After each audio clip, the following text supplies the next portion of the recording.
My wife whispered to my daughter, "He's not supposed to know about the bonus. I worked 70 hours last week, and she still called me useless. Why can't you be more like him?" she said, pointing at my daughter's mentor. Days later, I found a receipt for a $3,000 dinner paid with my company card.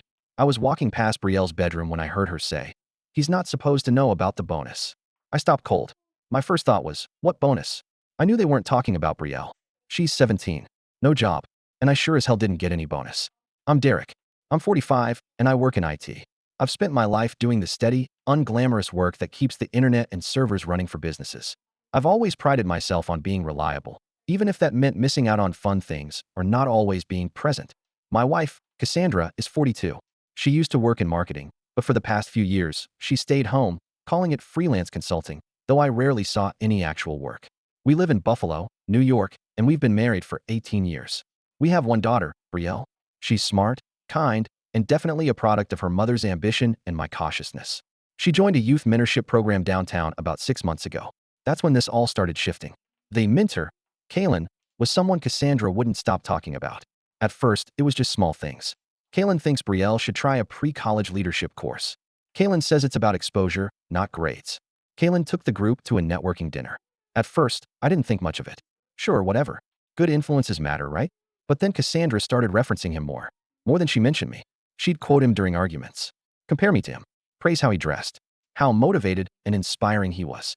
One night, we were arguing because I couldn't make it to a weekend art showcase. I had a critical server migration scheduled. She said, "Why can't you be more like him?" I stood there, sweaty and exhausted after 14 hours of troubleshooting someone else's mess, and just blinked. "Him.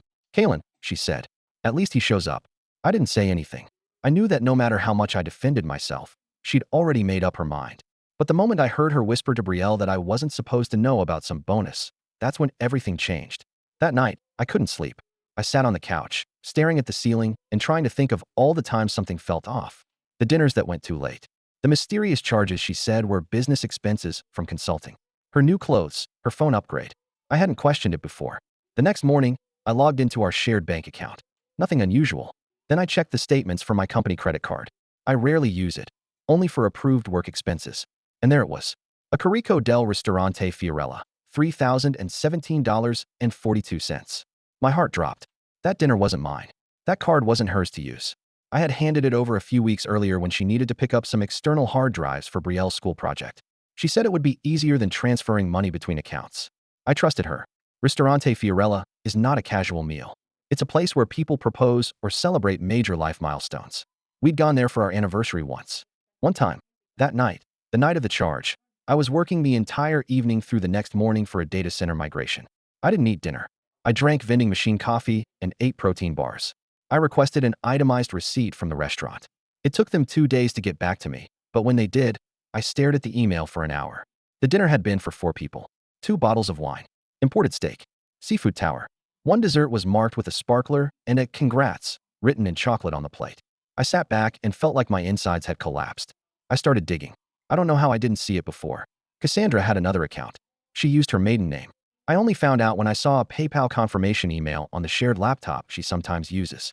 I clicked through and traced it to a secondary Gmail she'd used for years. Venmo logs. Cash App. She was moving money in small increments. There were regular payments from Kaylin. "Thanks again for last night, Red Heart," one read. There were also large deposits, all in the $200 to $500 range, from names I didn't recognize. One memo said, "Appreciate you helping out with the cabin." I found emails about dinner reservations, meetings, and a spa trip to Ellicottville. Everything I had thought was stress, overwork, or her needing space was deception. I confronted her. Calmly, I printed everything out. I put it on the dining room table, just like you see in the movies.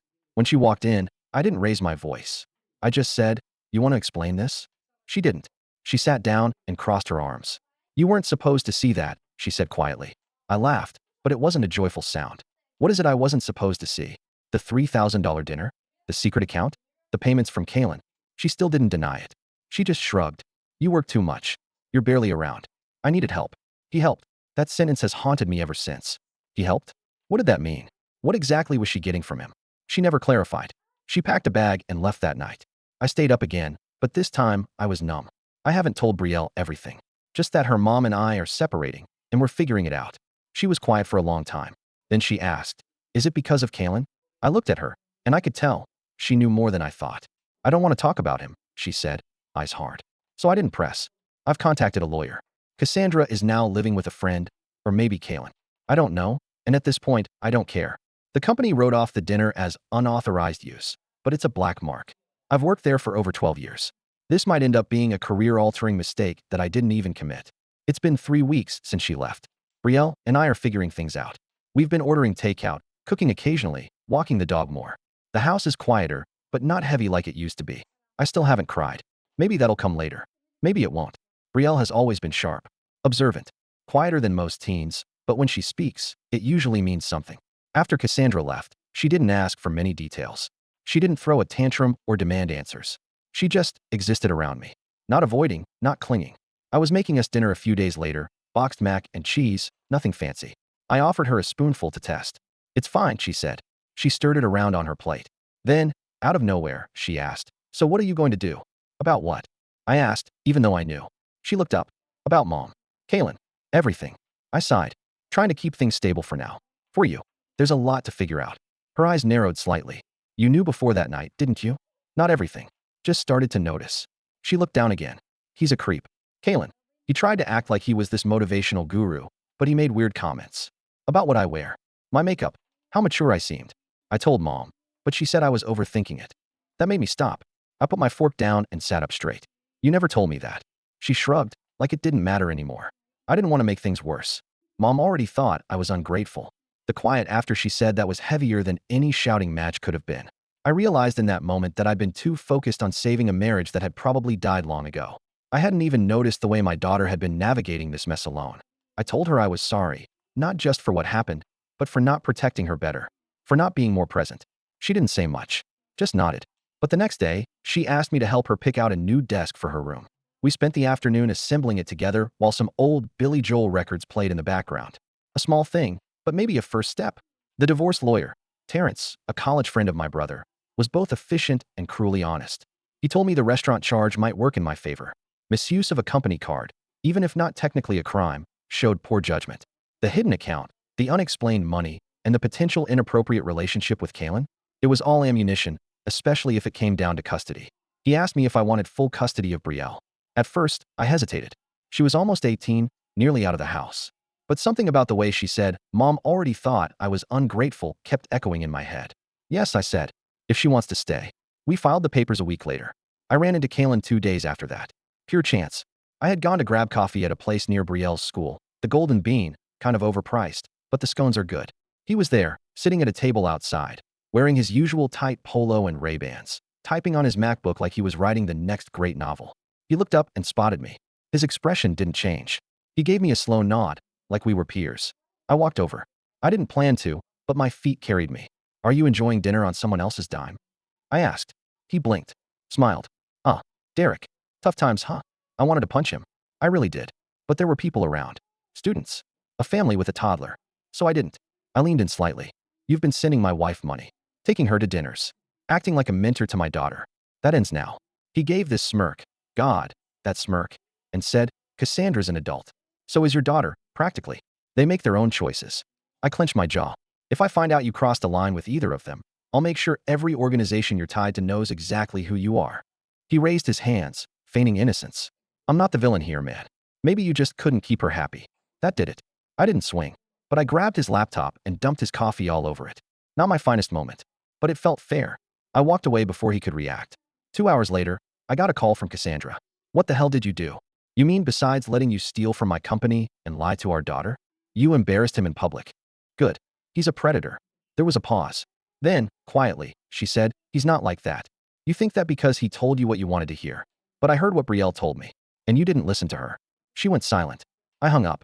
That night, I knocked on Brielle's door. She was watching some true crime documentary on Netflix, legs folded under a blanket. Can I sit? She nodded. I told her everything. That I saw Kaylin. That I lost my temper. That I told him to stay away. She didn't say much, just stared at the screen. Then she said, good. And that was it.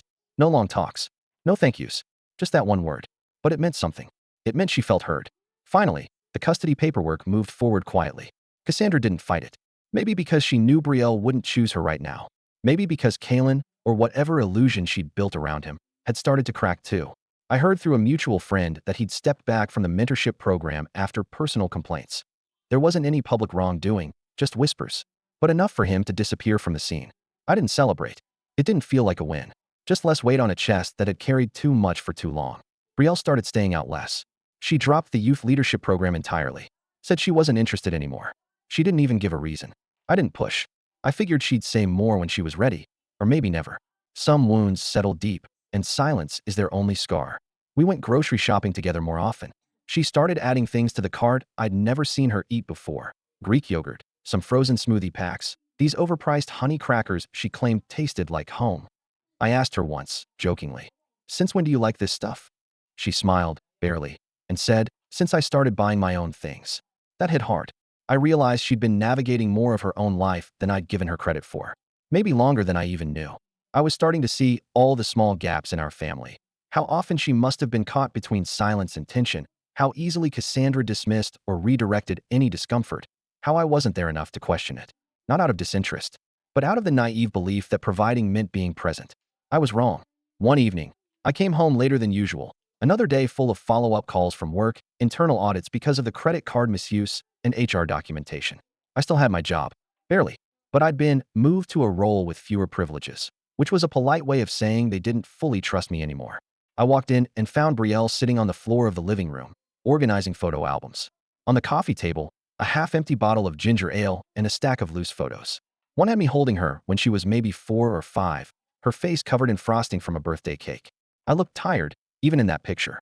She held it up. "I remember this." I sat beside her. "You do?" "Yeah." Mom was mad because the cake didn't look like the Pinterest photo. "But you made me laugh by pretending it exploded." I didn't remember the joke. Just the long day, the baking fiasco, the cleanup afterward. "I didn't think it mattered then," I said. "But I guess it did." She nodded. "That was one of the good days." That sentence broke me a little, because it meant there were so many that weren't. I'd begun therapy. Solo for now. Something Malcolm pushed me into. I found a local guy, Rob, who didn't spout too many buzzwords or ask me how I felt every 5 minutes. He listened, asked questions that made me think in uncomfortable ways. "Do you think you ignored the signs because it was easier than facing what might be true?" I sat there, staring at the floor. "Maybe," I said. "Maybe I thought if I didn't acknowledge it, it wasn't real yet." Rob nodded. "That's a lot of people. But denial doesn't make the foundation less cracked." He was right. I hadn't wanted to believe Cassandra would cheat, would emotionally abandon our daughter, would drain money from our life like it was a transaction she didn't need to explain. But that's what happened. And it wasn't just betrayal. It was erosion. Slow. Invisible. Until everything collapsed. Cassandra texted me a week later. "Can we meet? Just to talk?" I stared at it for a while. Showed it to Brielle. She looked at it, then looked at me. "You're going?" "I think I should. To make it clear where we are. Where we're not." She didn't respond. Just nodded and went back to whatever she was reading. We met at a small diner near the university. Neutral ground. I arrived first. She walked in 10 minutes late, hair straighter than I remembered, makeup done a little too carefully. She didn't say hello. Just sat down. "I'm not going to fight you in the house," she said. "We're custody. I know you think I'm the villain." I waited. I'd learned not to speak too soon. "But I need you to know," she continued. "I never planned to hurt you." I didn't mean for it to go that far. I looked at her. "So it did go that far?" She glanced away. "Does it matter now?" "Yeah, it does." She was quiet for a long moment. Then, "We only slept together once." I didn't believe her. And maybe that didn't matter. What mattered was the lie. The web. The years of emotional subtraction she'd justified because she didn't want to face herself. "I gave you everything I had," I said. "And I know it wasn't always perfect. But I never stopped showing up." Her eyes welled up. "I know." I stood. "Then this conversation's over." Back home, Brielle was watching old sitcoms. I think she uses them like background noise, laughter tracks to fill in silence that used to carry tension. She muted the TV when she saw me. "How'd it go?" I thought about lying. I didn't. She admitted it. Brielle nodded slowly. "You okay?" "I will be." I sat beside her and let the silence stretch. Not awkward, just full. There was still more to sort through, emotionally, legally, practically. The tax situation. Her hidden funds. What co-parenting would even look like now, or if it would exist at all. But at that moment, it was just us. Just a father and daughter sitting in a house that used to be a home, trying to find pieces worth keeping and figure out what to rebuild. A few weeks passed. The house got quieter in a different way. Not the kind of quiet that comes after a fight. The kind filled with doors closing a little too hard and plates clinking louder than necessary. No, this was the kind of quiet that felt calm. Like an exhale. Brielle was still sorting through her college choices. She'd gotten into a few decent schools, and one in particular, University of Pittsburgh, had sent a generous scholarship offer. She hadn't said much about it yet, but I noticed the envelope sitting on her desk for over a week. Opened, the pages turned down at the corners from rereading. I was trying to give her space. After everything with Cassandra, the last thing I wanted was to push her into anything. She'd had enough of that from both of us in different ways. One night, she came into the kitchen while I was cleaning up from dinner. I'd started cooking real meals again, not just microwave stuff. It was the little things. I didn't say it out loud, but maybe I was trying to show her that I was showing up now, not just saying I would. She stood in the doorway, watching me dry the plates. "Can we visit Pitt?" she asked. I stopped wiping for a second, then smiled. "Yeah, of course. When do you want to go?" "Soon. Before I decide." I nodded. "We'll make a weekend out of it. I'll take Friday off." She didn't say anything else. Just grabbed an apple from the bowl and walked off, biting into it like nothing had changed. But I knew that was her way of saying thank you. Meanwhile, Cassandra had started emailing me, not about Brielle, but about logistics. Bank accounts, the car title, taxes, things we'd once shared that now had to be unknotted, item by item. The tone of her messages was polite, clipped, transactional. There was no warmth, no reminiscing, no attempts to explain anymore. I preferred it that way. Still, untangling a life built over nearly 2 decades was slower than I expected. There was always something new popping up, a bill with both our names, a family subscription we forgot to cancel, a savings account she'd set up for Brielle that, as it turns out, had been drained and refilled multiple times in the last year. Not illegal, just shady. My lawyer, Terrence, flagged it. She technically didn't steal from Brielle, but she clearly used the account for personal expenses and tried to make it look like it was hers. That'll weigh in your favor during the final settlement. It was exhausting, the paperwork, the slow dragging through mud. But it also forced me to see just how many layers of deception Cassandra had lived with. I'd spent so long blaming myself for working too much, for being distant. And while that wasn't entirely untrue, it wasn't the full picture either. You can't fix a leak when someone else is drilling holes under the surface. The following Friday, Brielle and I drove down to Pittsburgh. It was one of those rare sunny spring days where everything feels like it's trying to grow again. We took the scenic route, windows down, music low. She didn't say much at first, just watched the trees pass. Occasionally hummed along to a song she liked. When we reached campus, she lit up a little. Not a lot, but enough for me to notice. Her shoulders straightened. She started pointing out things she'd read about online. The environmental sciences building. The campus library looked like a castle. A local coffee shop with mismatched furniture and homemade granola bars. We walked for hours. She asked good questions during the tour, took notes on her phone, talked to a professor about a potential internship program. I watched her lead conversations like she wasn't the same kid who used to hide behind my leg at birthday parties. At one point, while we were eating sandwiches at a food truck nearby, she asked, "Would you be okay if I picked this school?" I looked at her, confused. Why wouldn't I be? She hesitated. "Because it's far. Brielle, this is your life. You get to go wherever you feel strongest." She nodded slowly. I don't want you to be alone." I wasn't ready for that. It hit me in a way I didn't expect. I shook my head and smiled. "I'll be okay. And besides, I've got that laundry list of repairs to do on the house. Might even finish painting that ugly hallway." She grinned. "You've been saying that for 5 years." "Exactly. It's time." We sat in that warmth. Not just the sun, but the shared stillness of two people finally understanding each other again. When we got back home late Sunday night, there was a letter waiting in the mailbox. Handwritten. No return address, but I knew who it was from immediately. Cassandra. I didn't open it. Not right away. I left it on the kitchen table for almost a full day, walking past it every time I made coffee or filled a glass of water. Eventually, I sat down and read it. It wasn't dramatic, not accusatory, not even overly emotional.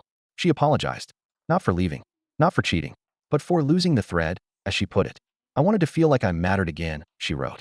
"And I let that feeling turn me into someone I don't even recognize. I don't expect forgiveness, but I wanted you to know that I see it now." There was a line near the end that stuck with me. I think we both stopped asking each other who we were becoming. It wasn't an excuse.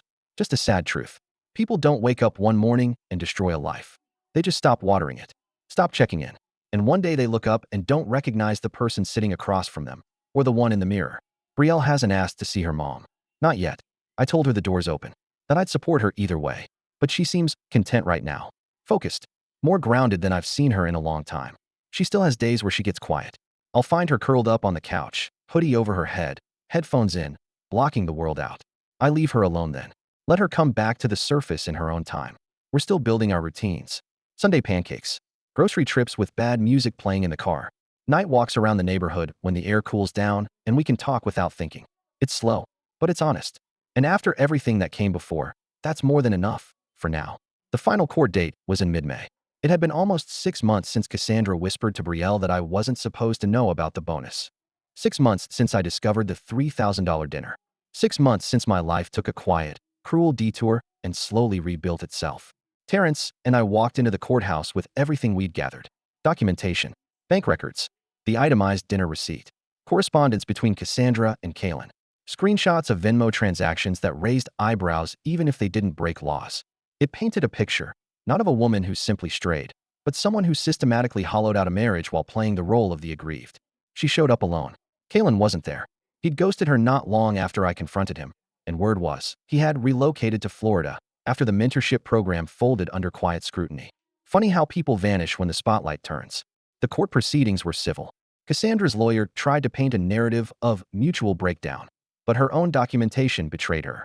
When pressed, even she admitted the dinner was a mistake, that her finances had become entangled, that she misjudged the situation. The judge took it all in, steepled her fingers, and delivered the final order. I would retain the house.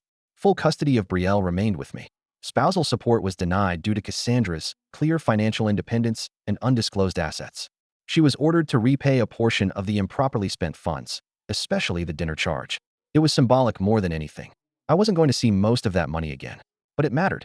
It was a record, a public acknowledgement. When the judge stood and adjourned, I didn't feel triumphant. Not exactly, but I felt something close to peace. Afterward, Cassandra approached me outside the courthouse. She looked tired, smaller somehow, like the wind had been knocked out of her and she hadn't caught her breath since. She said, "You're not going to tell Brielle everything, are you?" I looked her square in the eyes. She already knows more than she should. Cassandra opened her mouth like she wanted to say more, but didn't. She just nodded, stepped back, and walked toward a silver sedan parked across the street. I never saw her again after that day. Summer came fast. Brielle chose Pitt. We made a road trip out of the movie, packed her things into the car, stopped at a few tourist traps on the way, stayed in a cheap motel one night where the TV barely worked and the air conditioner sounded like a dying lawnmower. We laughed a lot. I helped her set up her dorm, met her roommate, even fixed her desk chair when it wobbled. Before I left, we grabbed coffee at the campus cafe. "Are you okay with this?" she asked, sipping something iced and oversweetened. "I am," I said. "I'm proud of you." She nodded slowly. "I'm proud of you too." I don't know if she saw the tears. I hope not. But I felt them. That was the first time she said it. Back in Buffalo, I started over. Literally. I painted the hallway, finally. Took a new position at a smaller firm with less pay, but way more balance. Started volunteering at a local coding boot camp. Taught teenagers how to fix things, how to build things. It felt good to give without losing something. One afternoon, I got a LinkedIn request. From Kalen. I almost laughed. His profile was full of generic consultant nonsense. Transformational coach. Strategic visioneer. Buzzwords stacked on buzzwords. But the irony?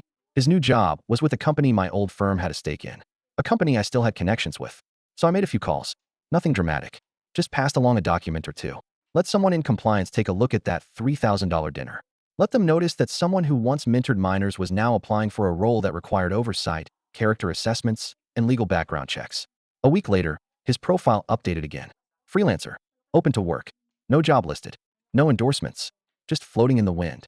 I didn't gloat. But I did sit back that night with a glass of bourbon, put on an old record, and let myself feel satisfied. There was no grand revenge. No courtroom shouting match or TV drama moment. Just the slow, steady satisfaction of truth doing its job. Cassandra lost her mask. Kalen lost his grip. And I got my daughter back. Not just in proximity, but in trust, in laughter, in all the quiet, meaningful ways that matter more than any big speech. It turns out revenge doesn't always need fire and fury. Sometimes it looks like living well. Sometimes it's rebuilding what someone tried to destroy. And sometimes it's just hearing your daughter say, "I'm proud of you," after everything you've both survived.